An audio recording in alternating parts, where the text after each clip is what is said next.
મેં તો તમારા પર કેવી કેવી મુરાદ રાખી હતી કે ભીષ્મ આજે ગયા છે એટલે જરૂર કોઈ મોટા યોદ્ધાનો નાશ કરીને આવશે, પણ તમે તો કશું ના કર્યું. ભીષ્મને ક્રોધ ચડી ગયો. દુર્યોધન, હું નિમક ખરાબ નથી તો આજે કેમ કશું ના થયું તારે? એટલે ભીષ્મે આવેશમાં આવી જઈને પ્રતિજ્ઞા લઈ લીધી. જો ભીષ્મની પ્રતિજ્ઞા કે જો દુર્યોધન, આવતીકાલે આ છાવણીમાં હું અર્જુનનું લોહી નીતરતું માથું લઈને આવીશ તો, નહીં તો મારું માથું આપીને આવીશ. હવે આજે છેલ્લો દિવસ છે, આવીશ તો અર્જુનનું માથું કાપીને એનું લોહી નીતરતું માથું લઈને શિબિર અથવા છાવણીમાં આવીશ, નહીં તો મારું માથું આપીને આવીશ. દુર્યોધન ખુશ થઈ ગયો. હા, હવે ડોહો ચગ્યો છે, આવ કાલે કંઈક થશે. શ્રી કૃષ્ણ ભગવાન બહુ ચતુર, એટલે દુર્યોધનની છાવણીમાં પોતાના જાસૂસો રાખેલા. એ જાસૂસોએ ભીષ્મજીની આ પ્રતિજ્ઞા સાંભળી કે ભીષ્મે એવી પ્રતિજ્ઞા લીધી છે કે આવતીકાલે અર્જુનનું માથું લઈને જ પાછા આવશે. આ બાજુએ શ્રી કૃષ્ણ તો બધા સૈનિકોને પેલા સેનાપતિઓને બોલાવીને આવતીકાલે કેમનો વ્યૂહ કરવો એ બધી વ્યૂહમાં બધાને ભાષણ કરી રહ્યા છે. જો તમે આમ જાઓ એમ કરી રહ્યા છે. એટલા પેલા દૂત આવ્યા, જાસૂસ આવ્યા. મહારાજ, અગત્યના સમાચાર છે. કેમ? ચલાવી જા, બોલો શું છે? ભીષ્મ પિતામહે પ્રતિજ્ઞા લીધી છે કે આવતીકાલે અર્જુનનું માથું કાપીને જ લોહી નીતરતું એનું માથું લઈને જ એ છાવણીમાં આવશે. કેમ? અર્જુન ક્યાં છે? અર્જુન ક્યાં તપાસ કરો. અર્જુન એની છાવણીમાં ઘસઘસાટ ઊંઘી રહ્યો છે. ભગવાન તો દોડતા દોડતા ગયા, અર્જુન હું તમને મગજમારી નહીં કરશો, મને ઊંઘવા દો, થાકેલો છે આગળ દિવસ, અને મારી વાત તો મારે કઈ સાંભળવું નથી. અલા પણ સાંભળતો ખરો. ભીષ્મ પિતામહે પ્રતિજ્ઞા લીધી છે કે આવતીકાલે તારું માથું કાપીને એ છાવણીમાં જશે. તે મારે શું વાંધો છે? મેં તો રથના છોડા તમને સોંપી દીધા છે. હવે મરા હોય તો મરાવો, જીવાળો હોય તો જીવાળો, મને અહીંથી ઊંઘવા દો ભાઈ, આગળ ચાલ્યા જાઓ તમે. એ વાત ના કરશો, તમે જાણો. મારે શું? મેં તો અછોડા તમને સોંપી દીધા. જો પણ કેટલી મજાની ગીતાની આ વાત છે કે અછોડા સોંપી દીધા હોવા છતાંય અર્જુન નિષ્ક્રિય નથી, સક્રિય છે. આમાંથી એ શીખવાનું છે. ભગવાનને આપી દીધું એટલે આપણાથી આળસુ ના બની જાય. ભગવાન આઈન કરશે કે ભગવાન ગુલામ છે, આપણો તો આઈન કરવાનો છે. એ તો ભગવાન પર વિશ્વાસ રાખીને કામ તો આપણે કરવાનું છે, ભગવાન કરવાનો નથી. એક ખેડૂત પોતાના ગાળામાં 10-15 મણ અનાજ લઈ અને જતો હતો, અને રસ્તામાં ખાડામાં એનું ગાળું ફસાઈ ગયું. કાદવ આવ્યો એટલે અછોડા નાખીને નીચે ઉતર્યો. આ નીચે ઉતરીને, એ ભગવાન આ મારું ગાડું કાઢજે, એ ભગવાન આ મારું ગાડું કાઢો. 4 વાગ્યા સુધી બુઓ પાણી, પણ ભગવાન આવતો છે ગાડું કાઢવા? નવરો છે ભાઈ. એટલે આકાશવાણી થઈ કે ભગવાન આળસુને મદદ કરતો નથી. એ તો નિષ્ક્રિય, જો સક્રિય હોય એને મદદ કરે છે. ભગવાન આળસુને કોઈ દાડો મદદ ન કરે. માટે તારી મેરે પ્રયત્ન કર. એટલે પેલો ઉભો થઈ ગયો અને પોતે ત્યાં જઈ અને પેલું જે પૈડું હતું એ કાઢવા માટે પ્રયત્ન કરવા લાગ્યો. જ્યાં પહેલે ભગવાને એનામાં શક્તિ મૂકી દીધી, અથવા બીજા 4 માણસો કોઈ આવી ગયા અને એને મદદ કરી અને ગાળું એનું નીકળી ગયું. આળસુને ભગવાન મદદ કરીને જો ગીતા આપણને સક્રિય થવાનું કે છે. સ્વામી વિવેકાનંદે એટલા જ માટે એક જગ્યાએ લખ્યું કે ફાઇટ લાઈક અર્જુન. અર્જુનની માફક લડો, but put the reins of your horses into the hands of Shri Krishna. પરંતુ તમારા ઘોડાના જે અછોડા છે ને એ તો ભગવાનના હાથમાં સોંપી દો, શ્રી કૃષ્ણના હાથમાં સોંપી દો. જો કેવું આગળ જવાય છે. આનું નામ સખા ભક્તિ કહેવાય. આપણે તો ભાઈબંધને સાપ્યો હોય પછી અડીએ ઘડી જઈએ, જો કેવું થયું ભાઈ, કેવું તો એવું કોને આવે જોઈતું ના, એટલે તું ત્યારે કરી દે. તારા ભાઈબંધ પર વિશ્વાસ ના હોય કેમ ચાલે? એક વખત તમારા રથના અછોડા ભગવાનને સોંપી દો, જો પછી કેવો આનંદ આવે છે. પણ આપણે એવા છીએ ને કે પછી દુઃખી થઈએ છીએ, છોડતા નથી. શરણ ગમન કર્યા પછી ચિંતા હોય એને ભક્ત કેમ કહેવાય? એને ચિંતા જ ના હોય કે મેં તો ભગવાનને સોંપ્યું છે, હવે એને જેમ કરવો સેમ કરશે, કેટલો આનંદ આવે. પણ આવું બોલીએ છીએ ખરા, પણ વાસ્તવિક આપણે અમલમાં મૂકતા નથી અને એના પરિણામે આપણે દુઃખી થઈએ છીએ. સખ્ય ભક્તિ એટલે જેમ કોઈ મિત્ર પર વિશ્વાસ રાખીને આપણે એને બધું કામ સોંપી દઈએ છીએ, તેમ ભગવાન પર મારો ભગવાન મારો સખા છે એમ માનીને એને બધું સોંપી દેવું જોઈએ. સર્વસ્વ સમર્પણ કરી દેવું જોઈએ. સમર્પણ વૃત્તિ એ જ સખા ભક્તિ કહેવાય. ભાઈબંધને બધું સોંપી દઈએ છે ને, એના વગર ગમે જ નહીં, એના વગર ખાવાનું ભાવે નહીં. ક્ષણે ક્ષણે પડે પડે આપણને એની યાદ આવ્યા કરે. એનું નામ ભગવાનની સખ્ય ભક્તિ કહેવાય. સખ્ય સદા હરિનું અને હંમેશા ભગવાનનું જ સખ્ય રાખો. એ જ સાચો આપણો ઉદ્ધારક છે, એ જ આપણું સર્વનો તારક છે. એવી જાતનો ભાવ રાખીને બધું એને સોંપી દો. સારું થાય તોય આનંદ, બગડે તો પણ આનંદ. શું વાંધો છે? બગડ્યું તો એ ભાઈબંધથી બગડ્યું તો કઈ વાંધો નહીં, પણ આપણે તો આનંદ જ માનવો કે ભાઈ આપણે કશું કર્યું નથી. એવો ભાવથી ભગવાનને સોંપીએ એ ભગવાનની સખ્ય ભક્તિ કહેવાય. અને છેલ્લી આવી અસખ્ય સદા હરિનું અને આત્મનિવેદન તે ભક્તિ નવવિધ આ કહી પ્રેમ લક્ષણા છે. આ છેલ્લા પ્રકારની ભક્તિ પ્રેમ લક્ષણા ભક્તિ છે. ભક્તિની ચરમ સીમા જેમાં હું મારો ભગવાન જુદા જ નથી, એ પ્રેમ લક્ષણા ભક્તિ કહેવાય. એમ જેમ ભગવાનને જેમ પેલી ભમરીનું આગળ આવી ગયું કે ભમરીએ આમ ડંખ મારીને ભમરી ભમરી કરતા પેલો કીડો ભમરી બની જાય, તેમ ભક્ત પણ ભગવાનનું સ્મરણ કરતા કરતા પોતે ભગવાન જ બની જાય. કૃષ્ણ કૃષ્ણ કરતા મીરા ખુદ ही કૃષ્ણ હો ગઈ. જેમ ગુરુ મહારાજે કહ્યું કૃષ્ણ કૃષ્ણ કરતા થયું ગોપી કૃષ્ણ સ્વરૂપ. જેમ ગોપી જ કૃષ્ણ બની ગઈ તેમ ગુરુ ગુરુ કરતા થાય ના રે પોતાનું. તેમ ગુરુ ગુરુ કરતા શિષ્ય પણ ગુરુના જેવો જ બની જાય. ભક્ત અને ભગવાન પછી એક થઈ જાય. આ આત્મનિવેદન, સર્વસ્વ પ્રભુને સમર્પણ, મારું કશું જ નહીં, આવી જાતની જે વૃત્તિ અને ત્યારે ભગવાનની સાથે એકતા સદાય, એને પ્રેમ લક્ષણા ભક્તિ કહેવાય. એક વખત ઉદ્ધવજીને અહંકાર થયો. જો ભગવાન બધું સહન કરે, હા, પણ આપણો અહંકાર ભગવાનને ગમતો નથી. આપણો ગર્વ ભગવાનને ખૂંચે છે. આપણે અહમ આવ્યું એટલે ભગવાનને સળકાટ થાય છે. પ્રભુને ગર્વ નથી ગમતો, એને બીજું બધું ગમે, પણ તમે અહંકાર કરો ને એ ભગવાનને જરાય ગમતો નથી. તરત ઉતારી મૂકે. સાચો સદગુરુ હોય એ પણ શિષ્યનો અહંકાર ઉતારી દે. એમને જરાય એમ ના થાય કે આ છે. શિવાજી મહારાજ સિંહગઢનો કિલ્લો બનાવતા હતા. 5000 માણસો કામ કરે, મજૂરો. મોટા ઘોડા પર બેસીને સરસ શિવાજી મહારાજ નિરીક્ષણ કરવા ગયા કે હો મોટા મોટા પથ્થરો આવે છે, ગોઠવાય છે, આ તે. કેટલું માણસ કામ કરે છે? મહારાજ 5000 માણસ કામ કરે છે. કેમ? શિવાજીએ મૂછ ઉપર તાલ લીધો. જો અહંકાર આવી ગયો, આ 5000 માણસનું પોષણ તો હું કરું છું ને, આ 5000 માણસને રોજી તો હું આપું છું ને. આ અહંકાર સદગુરુને ખટકે છે. કારણ કે સદગુરુ જાણે છે કે જો શિષ્ય અહંકાર કરશે તો એનો નાશ થશે. એટલે આપણો નાશ નથી કરાવવો, એટલે ગુરુ મહારાજ અહંકારને તરત ટાળી દે. જ્યાં શિવાજી મહારાજને અહંકાર આવ્યો ત્યાં 5000 માણસને રોજી તો હું આપું છું ને. આજે મારું આપેલું ખાશે ને. અને કટાક્ષ ત્યાં સમર્થ જેને માટે ગુરુ હોય ને ભાઈ, એને કોઈ ચિંતા નહીં. ત્યાં એકદમ સ્વામી રામદાસ પ્રગટ થઈ ગયા, જાણે પથ્થરમાંથી નીકળ્યા. શિવા કો મારા ભગવાન, મારા ગુરુ મહારાજ પધાર્યા. ક્યાં પોતાની સુંદર રેશમી આવી પામરી હતી, એક પથ્થર પર પાથરી દીધી. મહારાજ સ્વામી રામદાસજી બિરાજ્યા. શું ચાલે છે શિવા?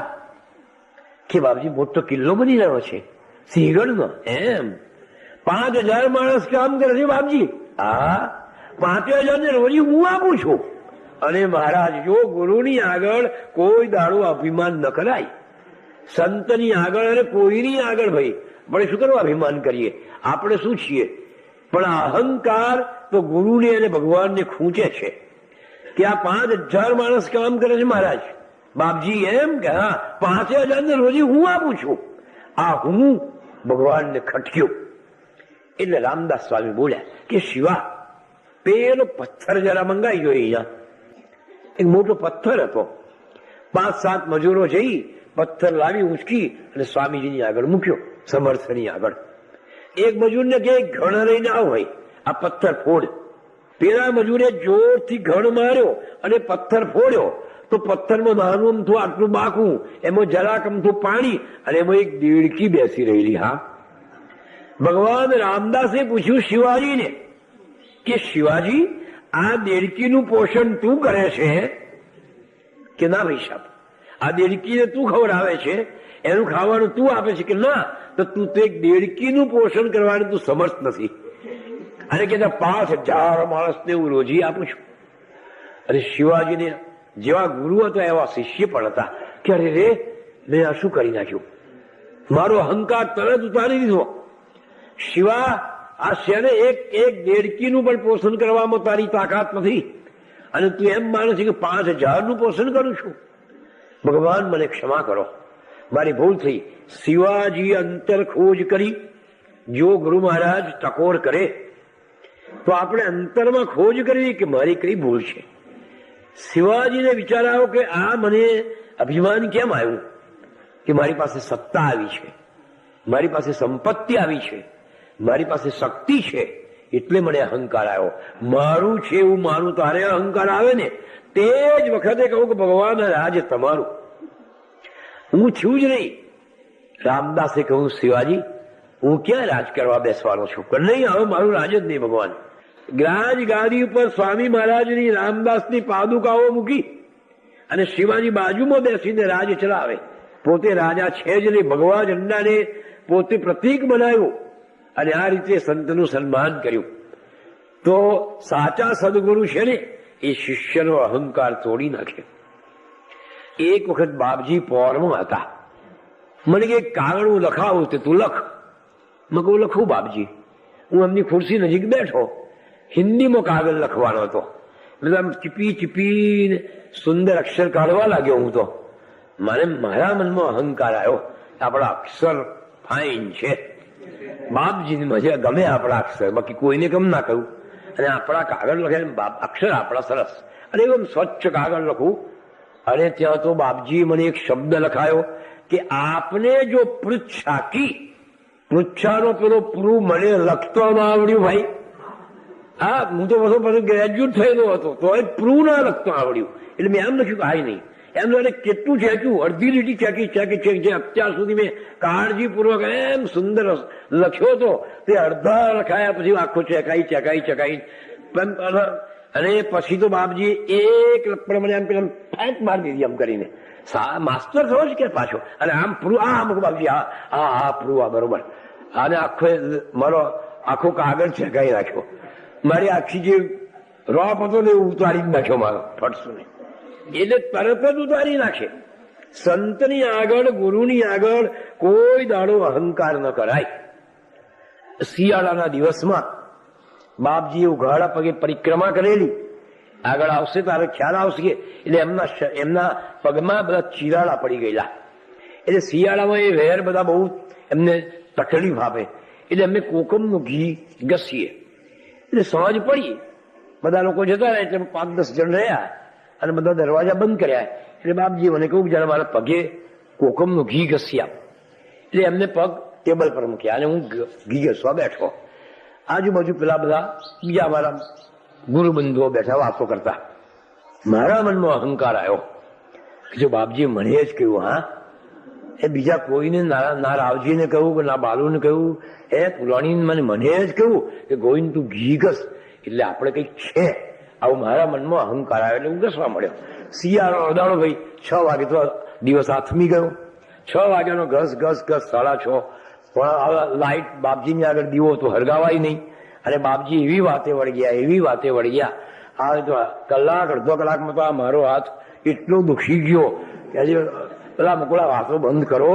અને હવે જો દિવસ હોય અથવા અજવાળું હોય તો પેલા ભાઈબંધોને કે નહીં આવીને આ લે તું એમ કહેવાય. પણ અંધારું એટલે પેલા સાલા જોયે જ ના કોઈ. બધા એમના વાતોમાં મસ્ત શી વાતો કરો છો, બંધ કરો ને આમ.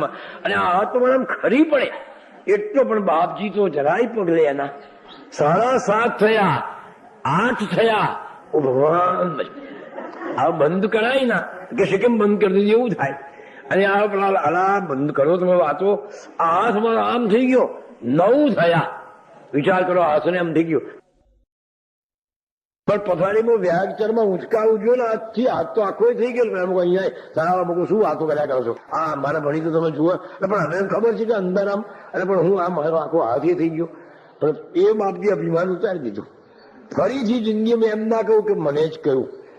એવા જબરજસ્ત શક્તિશાળી હતા એ. હા, અહમ તો જરાય ટકવાના દે. નવાઈની વાત એક કહું કે અમદાવાદના અનસુયાબેન, અંબાલાલ સારાભાઈનો દીકરી, બાપજી જેમને ટ્યુશન આપવા જતા હતા, બહુ મોટા માણસની, મિલ માલિકોની છોકરીઓ. આ એમની છોકરીની છોકરી હશે. એ બધા ઇંગ્લેન્ડ, લંડન રહે. બાપજી પ્રત્યે એમને પરમ ભાવ.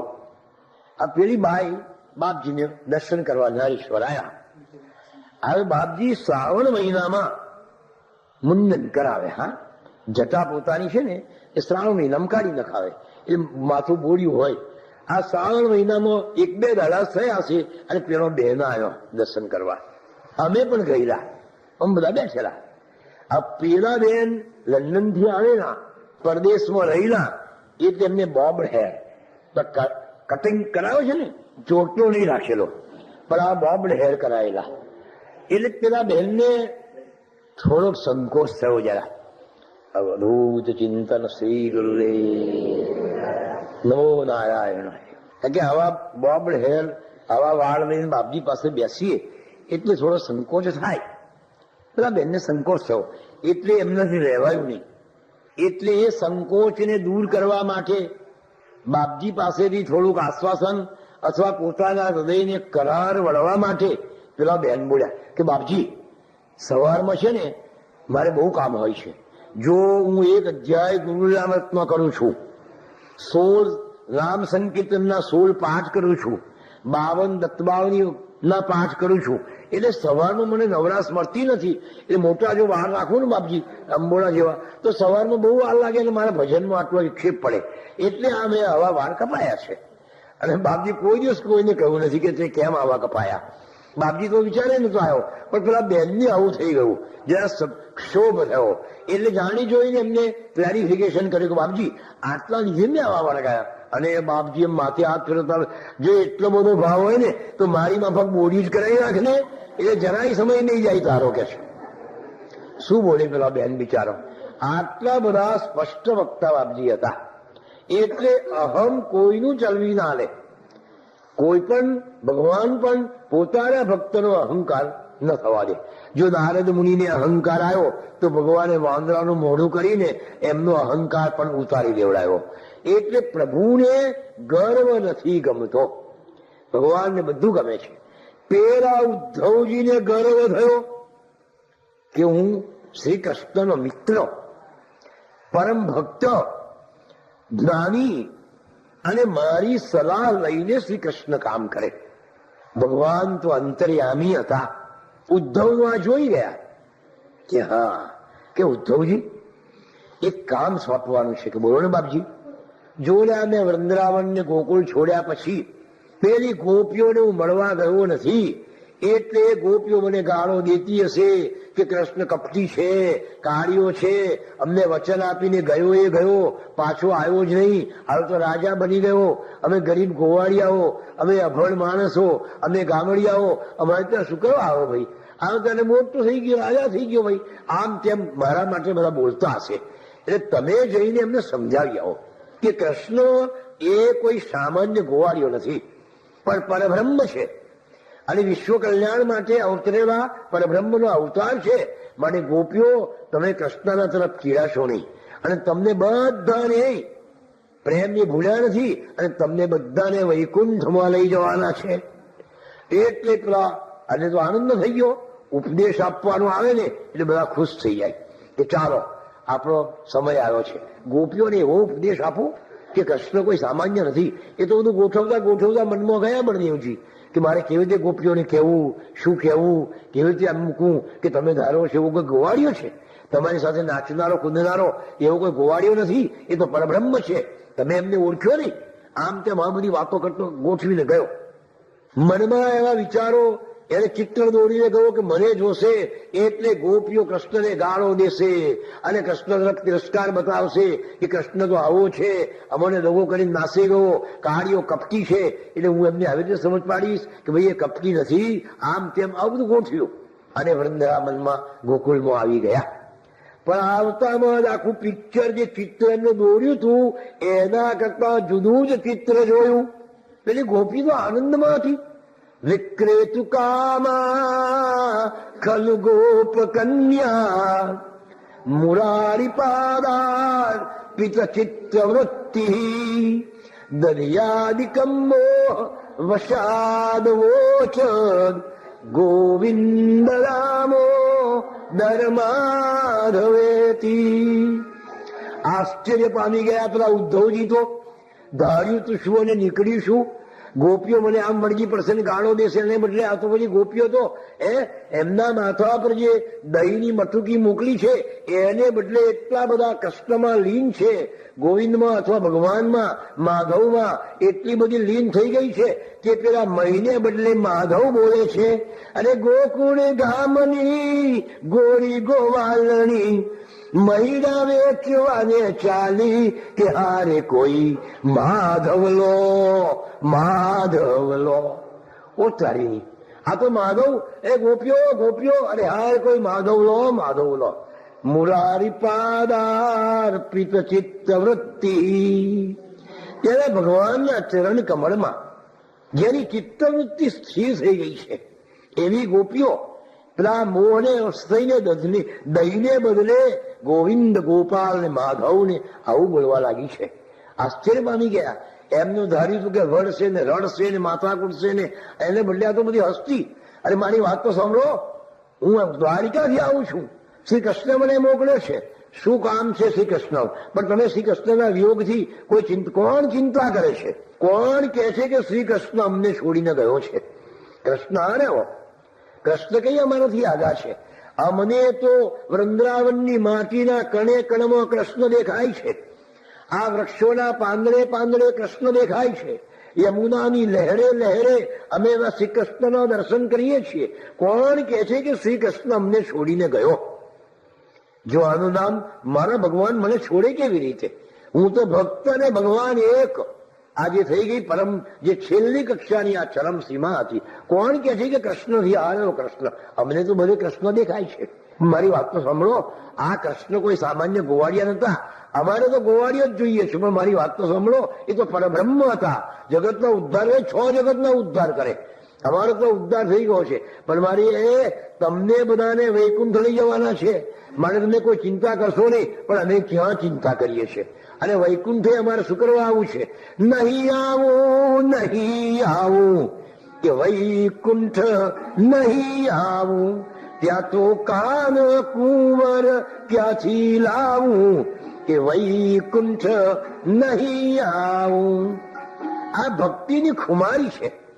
વૈકુંઠને લાત મારી દે છે. શું કરવું છે? મોક્ષ મારે. અમારે તો બસ અમારા કૃષ્ણ કનૈયાનો કોણ કે છે કે ગયો છે? આ પ્રેમ લક્ષણા ભક્તિ છે. અમારી સાથે ને સાથે તો કૃષ્ણ કે છે. કોણ કે છે કે કૃષ્ણ અમને છોડીને ગયો છે? અમને તો પાંદડે પાંદડે જ્યાં જોયો ત્યાં અમને બધે કૃષ્ણ દેખાય છે. અહીંયા અમારોને બધો યાદ કરીને અમને કેટલો આનંદ આવે છે કે વાલો મારો અહીંયા મહિડા ઢોળાવતો, અહીંયા મારા મહિડા ઢોળાવી નાખતો, અહીંયા મારો હાથ મચડતો, અહીંયા મારી ગાગરને કાંકરી મારતો, અહીંયા મને આવી મશ્કરી કરતો. આ બધે જ અમને તો દેખાય છે. કોણ કે છે કૃષ્ણ નથી? માટે ભાઈ અમારે વૈકુંઠમાં નથી આવતું. હરિના જન તો મુક્તિના માગે, માગે જન્મ જન્મ અવતાર રે.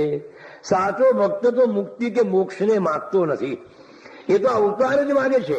કારણ કે નિત સેવા નિત ઉત્સવ આનંદ નિરખવા નંદકુમાર રે. હે દરરોજ ઉત્સવ થાય, ભગવાનને નાનકડા જોવાના મળે, એ કેવો આનંદ આવે. ગોપીઓએ કહ્યું કે કોણે કહ્યું કે અમને વિરહ છે? કૃષ્ણ અમારાથી દૂર જાય તો અમને વિરહ લાગે ને. અમારે તો કૃષ્ણને જ્યાં જોઈએ ત્યાં દેખાય છે. આવ્યા હતા તો ઉપદેશ કરવા, પણ આ ગોપીઓનો ભાવ, પ્રેમ, ભક્તિની પરમ સીમા જોઈ અને આ ઉદ્ધવજી તો સંદાસ થઈ ગયા. પણ મારી પાસે શું સાંભળવા જેવી વાત છે કે તમે શું લઈને આવ્યા છે નવું? પણ ભગવાન પર અમારે પરબ્રહ્મ ભગવાનને જોઈતો નથી, અમારે મોક્ષ જોઈતો નથી, વૈકુંઠ જોઈતું નથી. અમારે તો અમારી સાથે નાચનારો, કૂદનારો, હસનારો, અમારા છેડો ખેંચનારો, અમારી માટલી ભાગનારો, અમારી દહીંની મટુકી તોડનારો, અમારું કાડું મરડનારો, એવા કનૈયાની જરૂર છે. અને એ તો છે જ. કોણે કહ્યું કે નથી? શું બોલે કે ચાલ આ ગોપીઓ આવું કે છે, ગામમાં જવું. અને હજુ બીજી ઘણી ગોપીઓ ગામમાં હશે. એ લોકો તો કૃષ્ણના વિરહથી પીડાતી હશે, કૃષ્ણને ગાળો દેતી હશે. એટલે ઉદ્ધવજી ગામમાં ગયા. અને ગામમાં જતા શું જેવું? ગૃહે ગૃહે ગોપવધુ કદંબ સર્વાન મિલિત્વા વિનિવૃત્ત કામા. અને પુણ્યાની નામાની સ્મરંતિ નિત્યમ ગોવિંદ રામો ધર્માધવેતી. ગામમાં ગયા હતા તો જોવા કે ગોપીઓ રડશે ને મને આમ કહેશે, પણ ત્યાં તો એક ઘરમાં જોયું તો એક ગોપી રોટલા ઘડતી હતી, કૃષ્ણ કૃષ્ણ કૃષ્ણ કૃષ્ણ કૃષ્ણ કૃષ્ણ. એક વલોવતી હતી તો કૃષ્ણ કૃષ્ણ કૃષ્ણ કૃષ્ણ કૃષ્ણ. કોઈ ગાય દોતી હતી તો કૃષ્ણ કૃષ્ણ કૃષ્ણ કૃષ્ણ. ઉતારીની કૃષ્ણ કૃષ્ણ કૃષ્ણ કૃષ્ણ સિવાય છે જ નહીં. કોને કહ્યું કે ગોપીઓને કૃષ્ણનો વિરહ છે? ગોપીઓ જ કૃષ્ણ સ્વરૂપ બની ગઈ છે. વૃંદાવનમાં જયારે રાસ રમાડે છે ત્યારે આપણે એમ કહે છે કે જેટલી ગોપીઓ હતી એટલા કાન થઈ ગયા. ભગવાને ભાઈ કાન નથી બન્યા, પણ પેલી ગોપીની ભક્તિની એટલી બધી ચરમસીમા કે એને પોતાની બાજુમાં ઉભેલી ગોપી કૃષ્ણ જ દેખાય છે. પેલી એમ લાગે કૃષ્ણ મારી સાથે જ છે, પેલી એમ લાગે કૃષ્ણ મારી સાથે જ છે. કોણે કહ્યું કે કૃષ્ણ ગયો છે? એટલે ભગવાન એક એક ગોપીને એક એક કૃષ્ણ જે કહીએ છીએ એકચ્યુઅલી ખરેખર કૃષ્ણ એટલા સ્વરૂપ નથી લીધા, પણ પેલી ગોપીની ભક્તિની ચરમશીલા, એની આંખોમાં ભગવાન કૃષ્ણ એવા બિરાજી ગયા છે કે એની પડોશમાં વહેલો એને કૃષ્ણ જ દેખાય છે, પેલીને કૃષ્ણ જ દેખાય છે. આનું નામ પ્રેમ લક્ષણા ભક્તિ. જ્યાં જોઈએ ત્યાં બસ કૃષ્ણ સિવાય વાત નહીં. કોઈ ગાય ધોતી હોય તો કૃષ્ણ કૃષ્ણ, કોઈ રોટલા ઘડતી હોય તો કૃષ્ણ કૃષ્ણ, અરે કોઈ ભણોણા વળવતી હોય તો કૃષ્ણ કૃષ્ણ. ઉદ્ધવજી તો આશ્ચર્ય પામી ગયા કે લાવ પેલા છોકરાઓ પાસે જવું.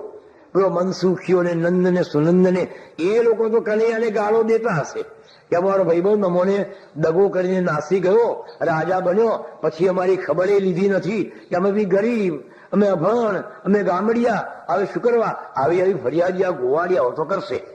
એટલે પેલા ગોવાળિયાઓનો જ્યાં સમૂહ હતો ત્યાં જવા લાગ્યા. તો ગોવાળિયાઓ તો માથા પર મટકી, હાથમાં લાકડી, અને આમાં આમી લાકડીના દાંડિયા બનાવીને ગાતા જાય. અને મસ્તીમાં શું ગાય?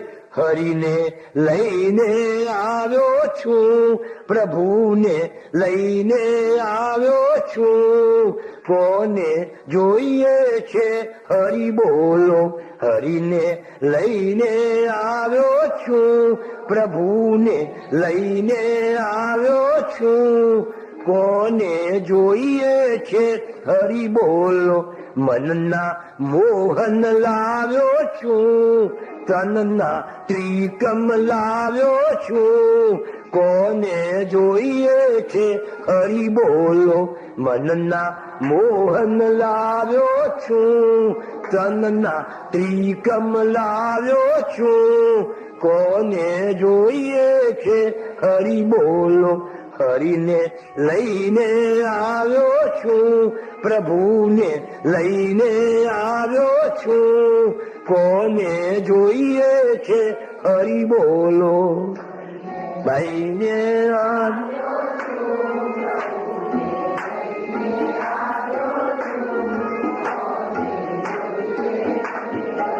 બોલો કોને જોઈએ છે? પેલા વળગી ઉભારો ઉભારો મનસુખ ઉભારો. શું છે? જો કનૈયે, હું કનૈયા પાસેથી આવું છું, ખાસ મિત્ર છો એમનો, હું ભગવાન કૃષ્ણ પાસેથી આવું છું. પણ શું એ તમે ચિંતા કરશો નહીં, એ તો પરબ્રહ્મ હતા. તમને અરે ભાઈ અમારે પરબ્રહ્મનું કામ નથી. કોણ કે છે કનૈયો અમારી આ મટકીમાં બેઠો છો, એ બંસરી બજાવે, અમે તેની બંસરી સાંભળી રહ્યા છીએ. જો આ ચરમ સીમા છે ભક્તોની. શું બોલે બિચારો પેલો ઉદ્ધવ, એનો અહંકાર આ ગામડિયા ભક્તોએ ઉતારી નાખ્યો. જ્ઞાનનો ઘમંડ ચાલ્યો ગયો એનો. પેલી ગોપીઓ પાસે આવ્યો કે ગોપીઓ કનૈયાને કહેવાનું છે, શું કહેવાનું? એને શું કહેવાનું? જે ઘટઘટને જાણે છે એને કહેવડાવવાનું શું હોય? એ ક્યાં અમારાથી દૂર છે? એ તો અહીંયા જ છે. એ દરરોજ અમારું કાડું મરડે છે ને આમને આનંદ આપે છે. કોણે કહ્યું કે કનૈયો દૂર છે? આ ભગવાનની પ્રેમ લક્ષણા ભક્તિ છે. પ્રભુ તો હું જ પ્રભુનું સ્વરૂપ થઈ ગયું. ગોપી કૃષ્ણ કૃષ્ણ કરતા ગોપી કૃષ્ણ થઈ ગઈ છે. એટલે ગુરુ મહારાજે ગાયું કે હરિ હરિ ગાતા, હરિ હરિ ગાતા રે, હરિજન હરિ તો થયા. ભગવાનનું સ્મરણ કરતા કરતા ભક્ત પોતે ભગવાન બની જાય છે. પછી ભગવાન અને ભક્તમાં કોઈ તફાવત કે ભેદભાવ રહેતો નથી. એને જ ભક્તિ કહેવાય. ભક્ત એટલે ભેગા થવું. જે પ્રભુમાં ભેગો થઈ ગયો એ ભક્ત, અને વિભક્ત એટલે જુદા થવું. પ્રભુમાં ભક્ત થઈ ગયો છે, એક થઈ ગયો છે, એનું નામ જ ભક્ત. ભવે ભાવથી ભવ મળે અને ભક્ત સ્વયં ભવ હોય તો એવી રીતે ભજન કરે.